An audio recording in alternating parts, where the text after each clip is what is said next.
Australian Senator Fraser Anning on Wednesday compared Muslims with poisonous jelly beans, following his racist maiden speech in the Senate seeking immigration restrictions based on race.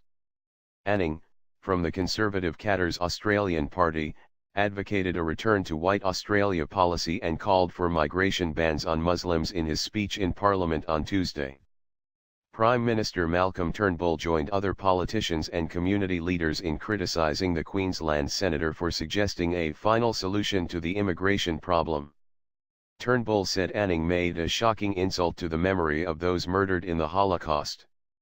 Following his controversial speech, Anning targeted Muslims once again in an interview to a Sydney talkback radio. "Look, if you can tell me which ones are not going to cause us harm, then fine, that'd be great. But unfortunately if you have a jar of jelly beans and 3 of them are poisonous, you're not going to try any of them," he told Alan Jones of Radio 2GB, while referring to Muslims. Anning insisted that Muslims should be stopped from entering Australia. "I'm afraid that the Muslims, as a group, there's going to be 3 or 4 or 5% that are going to mean us harm. Because I can't tell who's who, I think the safest thing for Australians is that we don't have any of them," he said. Earlier in his Parliament speech, Anning said, "The record of Muslims who have already come to this country in rates of crime, welfare dependency, and terrorism is the worst of any migrants and vastly exceeds any other immigrant groups. We have black African Muslim gangs terrorizing Melbourne. We have Islamic State sympathizing Muslims trying to go overseas to fight for it. While all Muslims are not terrorists, certainly all terrorists these days are Muslims," he said while urging for a plebiscite to decide who enters Australia.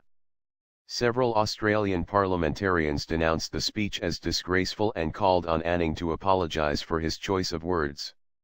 Muslim MP Ann Ali said that the Queensland senator deliberately used neo-Nazi, white supremacist terminology.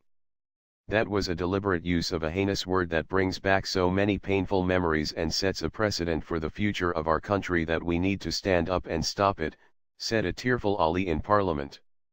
"I'm tired of fighting. I'm tired of having to stand up against hate, against vilification, time and time again."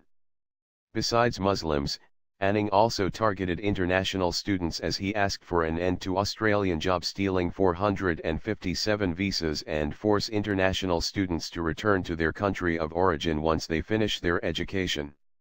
He also sought the number of student visas to be cut drastically. India is the second largest source of international students after China. Thanks for watching. Don't forget to like, share and subscribe.